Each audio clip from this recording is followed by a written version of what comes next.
오늘 설교 성경 본문 말씀 봉독하겠습니다. 마가복음 9장 21절부터 29절까지 말씀입니다.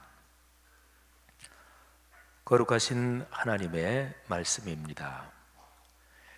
예수께서 그 아버지에게 물으시되 언제부터 이렇게 되었느냐 하시니 이르되 어릴 때부터니이다.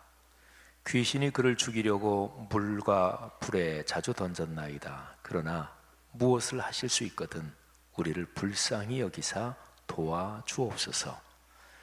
예수께서 이르시되 할 수 있거든이 무슨 말이냐? 믿는 자에게는 능히 하지 못할 일이 없느니라 하시니 곧 그 아이의 아버지가 소리를 질러 이르되 내가 믿나이다. 나의 믿음 없는 것을 도와주소서 하더라. 예수께서 무리가 달려와 모이는 것을 보시고 그 더러운 귀신을 꾸짖어 이르시되 말 못하고 못 듣는 귀신아, 내가 네게 명하노니 그 아이에게서 나오고 다시 들어가지 말라 하시매 귀신이 소리 지르며 아이로 심히 경련을 일으키게 하고 나가니 그 아이가 죽은 것 같이 되어 많은 사람이 말하기를 죽었다 하나 예수께서 그 손을 잡아 일으키시니 이에 일어서니라. 집에 들어가심에 제자들이 조용히 묻자오되 우리는 어찌하여 능히 그 귀신을 쫓아내지 못하였나이까?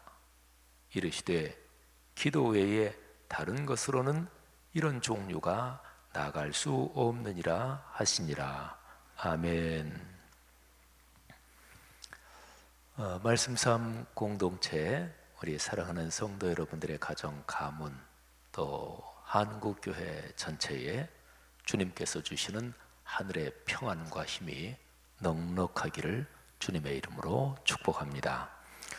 현재의 신종 코로나 바이러스 감염증 상황을 하나님께서 불쌍히 여기시고 속히 확산세가 꺾이게 하시며 멀지 않은 시일 안에 완전히 퇴치되기를 기도합니다. 무엇보다 확진자와 의심 증세가 있는 분들이 건강하게 회복되기를, 또 이분들의 가족과 주변 분들이 감염되지 않기를 깊이 기도합니다. 방역 당국과 의료진들, 또 방역을 위해 쓰시는 공직자들과 관련된 분들의 수고가 보람 있는 결과로 이어지기를 간절히 기도합니다. 이번 전염병 사태를 통해서 오늘날의 인류가 큰 교훈을 받기를 바랍니다.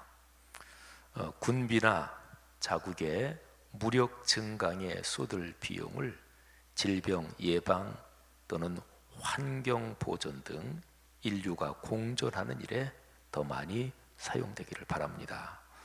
또 오늘날의 교회와 그리스도인이 이번 상황을 통해서 하나님의 뜻이 무엇인지 깊이 묵상해야 하겠습니다. 그래서 구원의 복음 전파에 더욱 힘쓰며 이웃사랑에 더 깊이 헌신하게 되기를 바랍니다.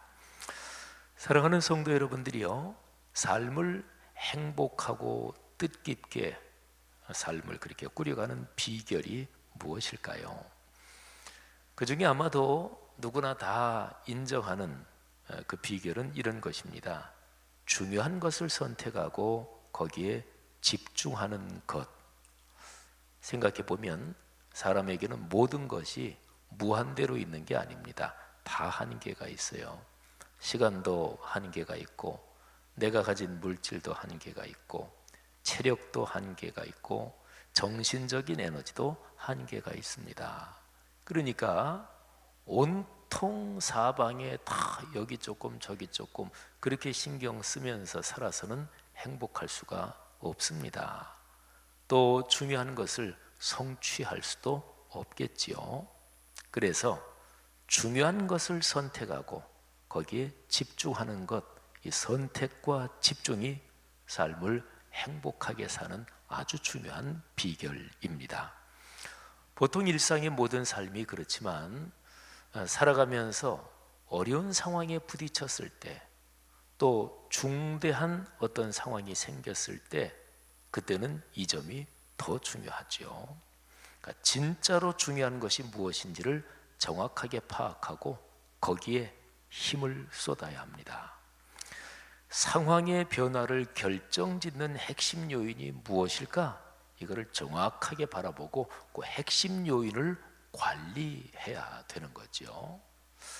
예를 한번 세 가지만 들어볼까요? 목숨이 위험하다, 이런 상황이라면 다른 모든 것 제쳐놓고 목숨을 보존하는데 힘써야 되는 거죠. 사업을 하다가 대금 결제 기일을 넘길 상황이 되고 그래서 부도가 날 상황이다. 그러면 제일 중요한 거는 어떻게 되든지 간에 그 기일 안에 대금을 결제한다. 여기에 중요하고 여기에 집중하고 이거를 해결해야 되는 거 아니겠어요? 참으로 어떤 사람을 진짜로 깊이 사랑한다. 그러면 그 사람의 마음을 얻기 위해 모든 것을 걸어야, 그래야 사랑을 성취할 수 있겠죠. 성도 여러분, 여러분의 삶에서 선택과 집중의 원리가 멋지게 작동되기를 주의 이름으로 축복합니다. 오늘 성경 본문에 보면 아주 어려운 상황에 빠진 한 사람이 나옵니다. 이 사람의 처지를 살펴보면서 오늘날 우리가 그리스도인으로서 어떻게 살아야 하는지, 특별히 신종 코로나 바이러스 감염증 때문에 걱정들 많이 하는 상황에서 그리스도인답게 사는 게 어떤 것인지 같이 한번 생각해 보려고 합니다. 자기 아이가 간질병에 걸린 한 아버지가 있었습니다. 이 사람이 자기 아들을 고치려고 예수님을 찾지요. 그런데 예수님은 어디에 가셨는지 계시지 않았고 제자들 중 일부만 만날 수 있었습니다. 그런데 제자들이 아이를 고치지 못했어요. 사람들이 이런저런 얘기로 입방아를 찢습니다. 저 제자들이 능력이 없네, 뭐가 잘못됐네, 예수님이 왜 하필 이런 때에 안 계시지, 뭐 등등 하면서 입방아를 찢습니다. 어떤 문제가 생겼을 때 문제를 해결하는 사람이 있는가 하면 입방아를 찢고 이렇게 저렇게 감나라 배나라 하는 사람이 있습니다. 자기는 책임을 질 것도 아니고 또 도와줄 것도 아니면서 말이죠, 상황을 악화시키는 제일 위험한 사람들이 바로 그런 사람들이죠. 상황이 어지러워졌지요. 그런데 예수님을 제거하려고 늘 기회를 엿보던 서기관들, 이 바리새인들이 좋은 기회를 잡았다고 생각하면서 제자들을 공격합니다. 그래서 이들과 제자들 사이에 논쟁이 벌어집니다. 아이 아버지는 이런 전체 상황 가운데서 그야말로 애가 타들어갑니다. 아주 그냥 죽을 지경입니다. 그런데 바로 그때 예수님께서 베드로와 야고보와 요한 세 제자와 함께 그 자리에 나타나십니다.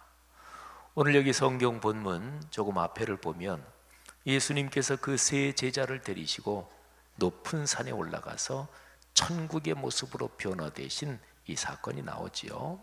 그 사건 이후에 예수님께서 제자들을 데리고 다시 산 아래로 내려오신 거지요.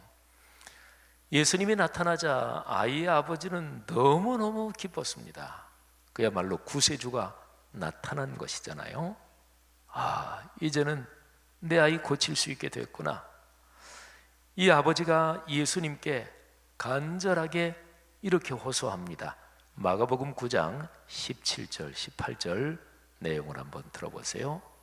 선생님, 말 못하게 귀신 들린 내 아들을 선생님께 데려왔나이다. 귀신이 어디서든지 그를 잡으면 거꾸러져 거품을 흘리며 이를 갈며 그리고 파리해지는지라.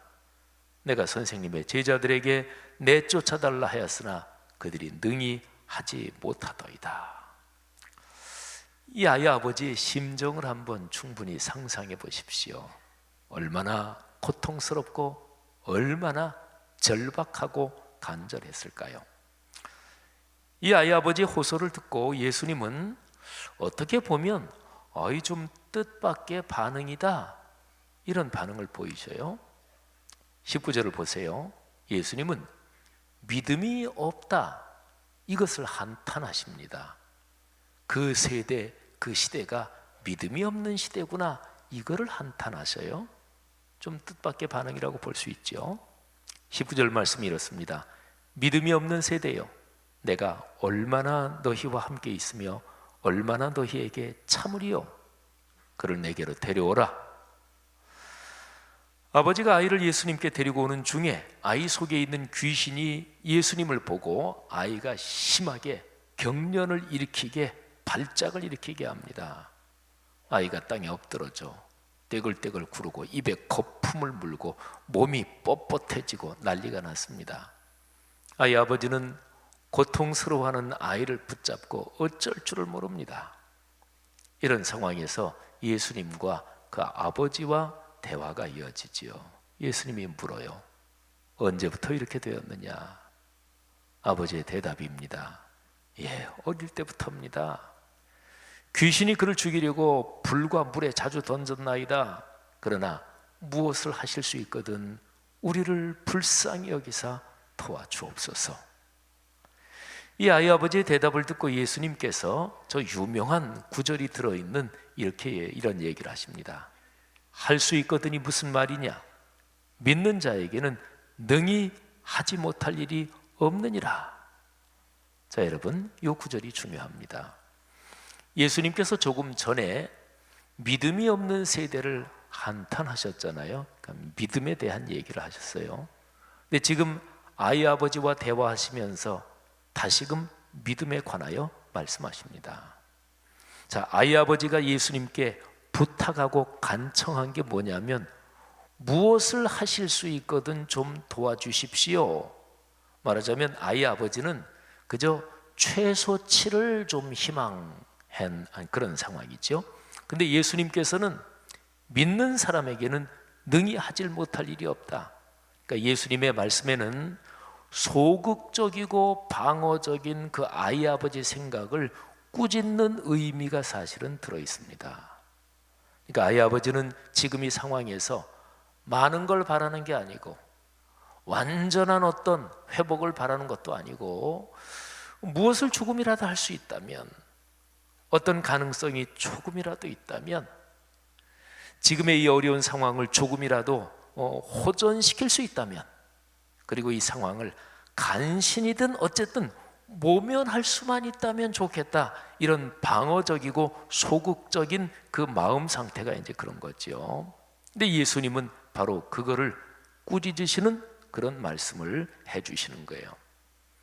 그런데 오늘 여기 성경 본문에서 굉장히 놀라운 점이 있습니다. 예수님의 이 말씀을 듣고 아이 아버지가 즉시로 깨달음을 얻습니다. 아이 아버지의 대답을 보면 이 아이 아버지가 깨달았구나 하는 것을 알 수가 있어요. 9장 24절 말씀이 아이 아버지의 대답인데 들어보세요. 곧 그 아이 아버지가 소리를 질러 이르되 내가 믿나이다, 나의 믿음 없는 것을 도와주소서. 여러분, 이 의미를 생각해 보세요. 이 대답이 놀라운 대답이고 놀라운 일입니다. 그렇게 긴박한 상황에서 어떻게 즉시로 깨달음을 얻을 수가 있을까요? 좀 설명을 드릴까요? 여기 아이 아버지가 있어요. 이 아이 아버지는 지금 고통당하는 자기 아들, 자기 아이에게 모든 관심이 쏠려 있습니다. 그러니까 이 아버지와 그 아이의 관계, 여기에 온통 정신이 다 쏠려 있고 이것 때문에 죽을 지경이고 고통스러워서 어쩔 줄 몰라 하고 있지요. 근데 이것 때문에 예수님한테 제 아이를 어떻게 뭐라도 좀 하실 수 있으면 좀 도와주십시오 하고 얘기한 거잖아요. 근데 예수님께서 믿는 사람에게는 능히 하지 못할 일이 없다, 이 대답을 했는데 이 아이 아버지는 예수님의 이 말씀을 이렇게 알아들은 거예요. 아이가 문제가 아니다, 믿음이 없는 너 자신이 문제다, 이렇게 알아들은 거고, 그렇기 때문에 이 아이 아버지는 조금 전까지 자기 아이를 위해서 부탁하고 좀 도와달라고 간청하던 데서 이제 아이가 아니라 제가 문제입니다, 절 도와주십시오, 이렇게 대답을 하잖아요. 그래서 아이 아버지가 예, 제가 믿습니다. 제가 문제라는 것을 깨닫습니다. 저를 좀 도와주십시오. 이렇게 대답을 하는 거지요. 오늘 성경에 기록된 이 아이 아버지의 대답, 예, 제가 믿나이다. 제 믿음 없는 것을 도와주십시오. 이거를 좀 다른 식으로 이 의미를 살려서 이렇게 얘기할 수 있어요. 예, 주님, 제 아이가 아니라 제가 문제라는 것을 알았습니다. 믿음이 없는 제가 문제입니다. 제가 믿음을 가지도록 도와주십시오. 여러분, 이 아이 아버지는 예수님의 말씀을 들으면서 갑자기 자신의 내면을 바라보게 된 거예요. 긴박한 상황에서 아이 때문에 그렇게 애타하고 그렇게 고통스러운 이 상황 속에서 갑자기 자기 자신을 보게 됐고, 그리고 벌거벗겨진 자아를 성찰하게 됐습니다. 그러면서 한없이 초라한 자신의 믿음을 보게 된 거죠. 아니, 초라한 믿음 정도가 아니라 믿음이라고 할 만한 어떤 것이 자기 속에 없구나 하는 자기 모습을 보게 된 것이지요. 그래서 그렇게 부르짖은 거예요. 주님, 아이가 문제가 아니라 제가 문제였군요. 믿음이 없는 제가 문제입니다. 제가 믿음을 가지도록 저를 도와주십시오. 사랑하신 여러분, 믿음이 뭐죠? 믿음은 주님과의 관계입니다. 믿음은 주님과의 관계죠. 주님을 얼마나 신뢰하느냐, 이런 거죠. 믿음이 강하고 깊은 사람은 세상이 제 아무리 위험하고 요동쳐도 마음의 평정이 흔들리지 않고 마음이 든든하고 마음의 하늘의 평화가 가득한 그런 상태에서 살 수가 있는 거잖아요. 그러니까 믿음은 가장 쉽게 말하면 뭔가 믿는 구석, 뭔가 기댈 수 있는 그런 게 있다, 이게 쉬운 얘기로 믿음이잖아요. 근데 그 뭔가가 성경에서 말하는 믿음으로 본다면 바로 예수 그리스도 하나님과의 관계죠. 자, 아이 아버지가 여기 있어요. 그리고 자기 아이, 이 관계에 온통 정신이 다 뺏겨 있었는데, 그런데 이 아이 아버지는 예수님을 만나면서 자기 자신이 문제고 자기 자신의 믿음이 문제라는 것을 깨달았고, 그래서 자기 아이에 대한 관계가 문제가 아니고 예수 그리스도에 대한 관계, 이게 근원적인 문제구나, 이거를 깨달은 거예요. 여러분 생각해 보십시오. 아이의 아버지는요, 자신과 아이의 관계에 온통 정신이 쏠려 있다가 자신과 주님의 관계, 이거를 새롭게 발견하고 이게 문제라는 것을 깨달았잖아요. 그러니까 아이와의 관계에서 아버지로서 아이에게 뭐를 주고 싶고 그 고통을 내가 대신 짊어지고 싶고 하여튼 뭐든지 하고 싶은데, 이게 가능하려면 먼저 예수님과의 관계에서 자신에게 믿음이 생겨야 돼요. 그래야 아이에게 줄 수 있는 거죠. 사랑하신 여러분, 오늘날 우리 삶의 상황을 봅시다. 그리스도인의 삶에서 언제나 가장 중요한 문제는 나의 믿음입니다. 주님과의 관계입니다. 이 관계가 깊지 않으면 어떤 문제가 발생할 때 문제의 원인을 밖으로 돌립니다. 그리고 남의 잘못, 그것 때문에 문제가 발생했다, 이렇게 반응하게 됩니다. 그러니까 금세 남을 비난하죠. 사실은 문제의 진짜 원인은 내 믿음이 깊지 못해서 생기는 내면의 두려움, 불안, 이거를 남에게 책임을 전가하거나 남을 비난하거나 그리고 다른 사람을 공격하는 것으로 발산하게 되는 거죠. 생각해 보십시오. 현재 신종 코로나 바이러스 감염증 상황에서도 그렇습니다. 중요한 것이 뭐죠? 선택과 집중을 어디에다 해야 되죠? 당연하죠. 감염증 확산 상황을 통제하고 확산세를 꺾는 것, 이게 중요하잖아요. 확진자를 비롯한 당사자들과 방역에 힘쓰는 사람들을 격려해드리고 그분들을 위해 기도하는 것, 이게 초점이잖아요. 그리고 적어도 우리 그리스도인으로서는 내 마음에 주님을 향한 믿음이 깊어지면서 어떤 상황에서도 불안에 떨거나 두려움에 사로잡히지 않는, 이게 중요하잖아요. 설교를 준비하면서 데살로니가 전서 5장 16, 17, 18절 저 유명한 구절이 생각이 났습니다.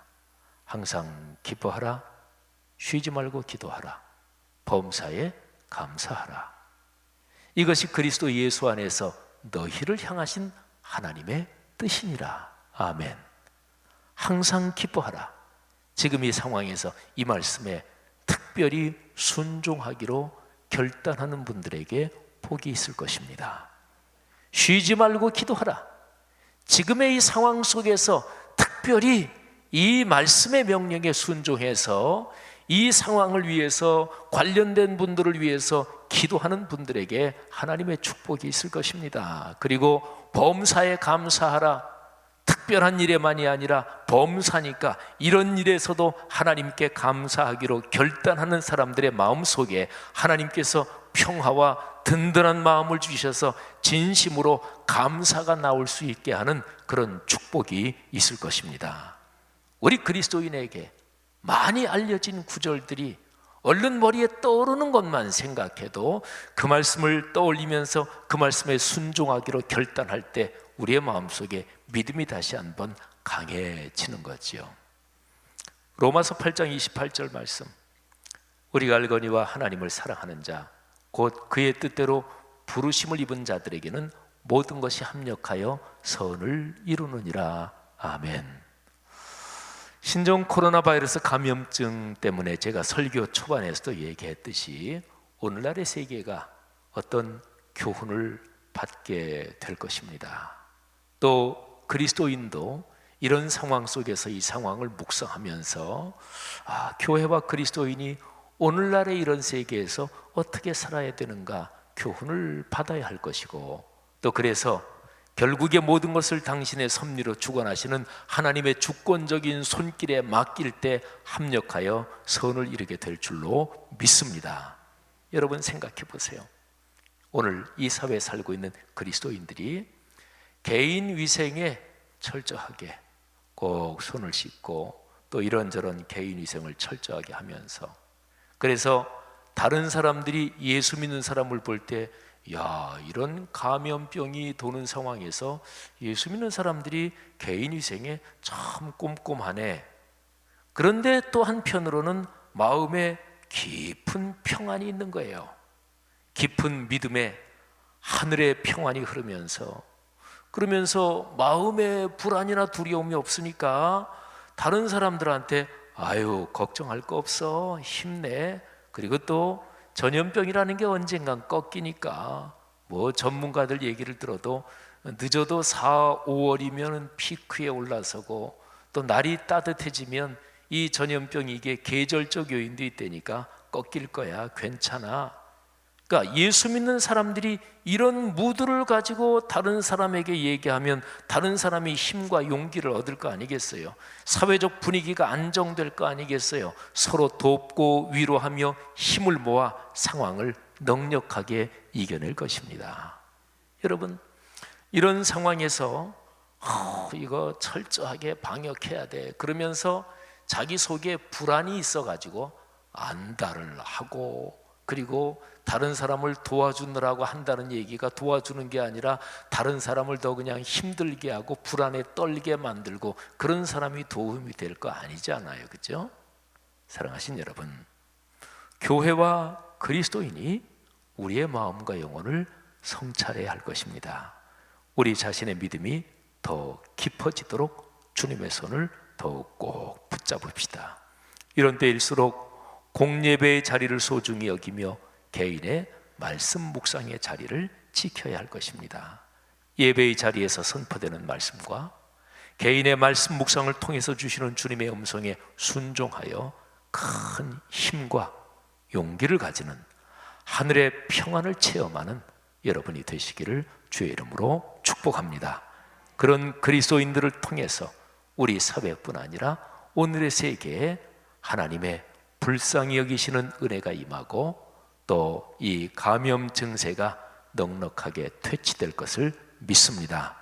또 한 주간 여러분의 삶을 주님께서 지키고 보호하시며 또 관련된 현재의 모든 상황에 주님의 큰 은혜가 임하기를 주의 이름으로 축복합니다.